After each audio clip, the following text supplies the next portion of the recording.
এয়া মই চিল কটা আৰম্ভ কৰি আছোঁ। আজি এয়া প্ৰথম আইতা ঘৰত মৌ কাটিছোঁ। এয়া চিলটো কাটি মই মেচিনত ধুনীয়াকৈ ৰসটো উলিয়াম। এই দুখনত উলিওৱা হৈছে আৰু এইফালে মই চিল কটা হ'ল আৰু এইপিনে চিল কাটিমেই এতিয়া মই। চাওক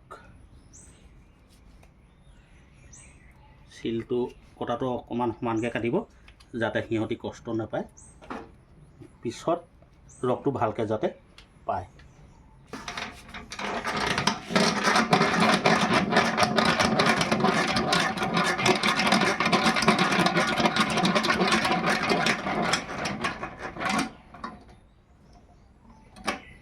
এক চাইড ওলাই গ'ল, এতিয়া পিছৰ চাইডত দিম। এতিয়া খালী হৈ যাব চব চাক।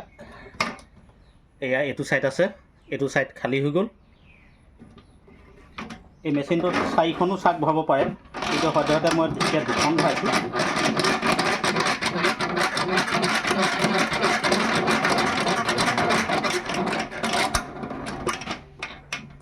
এইটো আকৌ কিমান দিনৰ মূৰত আকৌ সম্পূৰ্ণ হ'ব? এয়া শেষ হৈ গ'ল ইয়াত ৰস।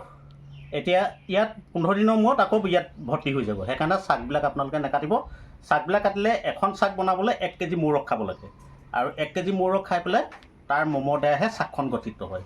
সেইকাৰণে যিসকলে নাজানে, জনাসকলেতো গম পায়েই, নজনাসকলে ভাল ধৰণে চিলটো সমানকৈ কাটি পেলাই ৰসটো উলিয়াই আকৌ আগৰ জেগাত ভৰাই দিয়ক। আপোনালোকে 15 দিনৰ ভিতৰত আপুনি ৰস পাব।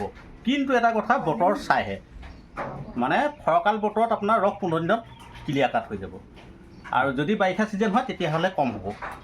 আৰু এইকেইখন আছে চাক ঘূৰাবলৈ, মই ঘূৰাম, আপোনালোকে পৰ্যায়ক্ৰমে চাই থাকিব।